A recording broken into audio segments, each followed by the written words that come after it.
What would you guys say about how the music scene is in New York City, especially Brooklyn, as compared to other maybe U.S. cities that you played? I mean, the cliche about Williamsburg is it's the hippest place in America, really, isn't it? Every other band is from Williamsburg, everyone's from Brooklyn, you know. So, you know, but we haven't found it's a staunchy place at all. In fact, you know, Manhattan's probably a bit more uptight, even though it's not really uptight compared to, you know, so we always get a good reaction. North 6 was amazing, Southpaw was amazing, you know. Coming to play here has always been a pleasure. Like, for us,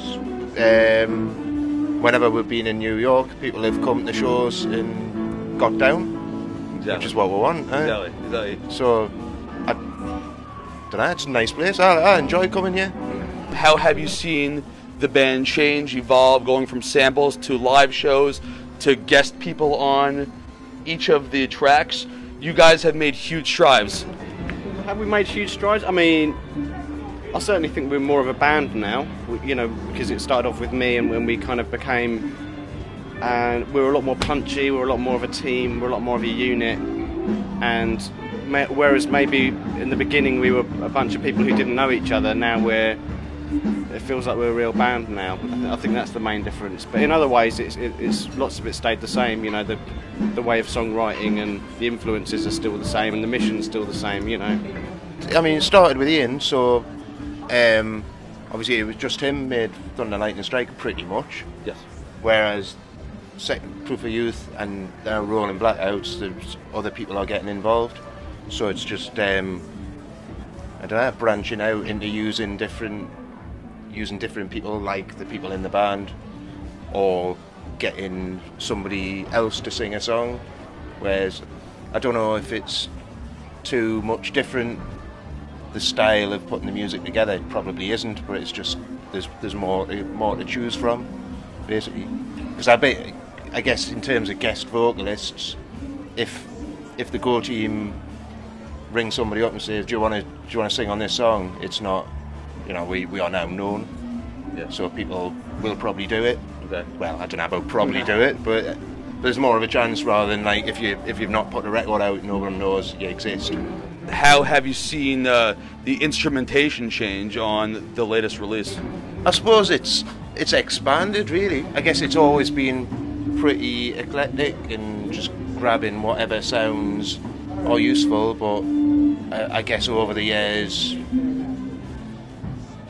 gradually getting to like learning to play different instruments and hearing different music, hearing different sounds, and thinking, okay, we'll have some of that involved and things like that. So I think it's a general broadening in various directions, various instruments, various like songwriting methods and stuff like that. Everything's just expanded. What we really want to do is get more of a Baker Street kind of a vibe, as you can hear now.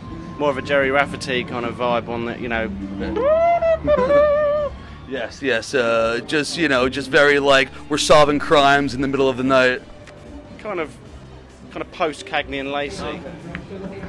Yeah, I think the latest album is a bit more ambitious, I guess. You know, there was a choir on it, an African choir, which, you know, we couldn't have done in the early days. You know, we used steel drums and a massive. We used a teenage brass band on this record, like 15 pieces. You know, from saxes and all sorts of stuff going on. You know, we were scoring out music and we were using omnichords and we were buying auto harps on eBay, and so kind of just amassing all these different instruments. You know, but ultimately it comes down to ideas. You know, I think you can throw as many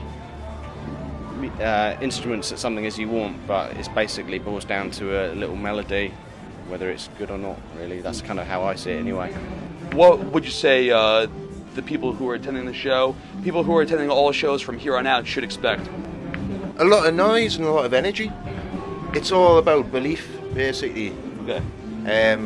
It's difficult, at times it's difficult just to, because we've decided to do our show in a specific way, and that involves giving everything. Yes. And yeah, every now and then we're really, it's difficult. Sometimes just can't be asked. But basically we're here to do this, so we've just got to get on stage and give it everything. And after the show, collapse somewhere in a heap. But you know, there's no point in doing it half-assed, which like some bands do, like just go on stage like, oh well, yeah, I just play me songs or whatever, and it's like, I don't think that's the right way to go about it. And yeah, we go on and give as much as we've got. Why not give it your all in a very saturated music scene where everybody is competing for that one fucking bone with the last piece of meat on it? You got to go all the way. Woo! Yeah! You know what I'm saying? Fuck yeah, man. I hadn't thought about it like that. Going after the bone. Yeah. Tonight we're gonna get that bone, I think. Yeah. That sounds a bit vulgar, doesn't it? Well, you know, I mean, I don't think it's a ridiculous statement to say that you know, the Go Team has a sound that didn't exist before us, whether for better or for worse. You know, I think you can hear a song and it's quite often you can go, oh, it's the Go Team, you know. So, you know, I think that's all you can ask for really, is to kind of leave, you know, to put something there, you know, which is unmistakably you, sort of thing, you know.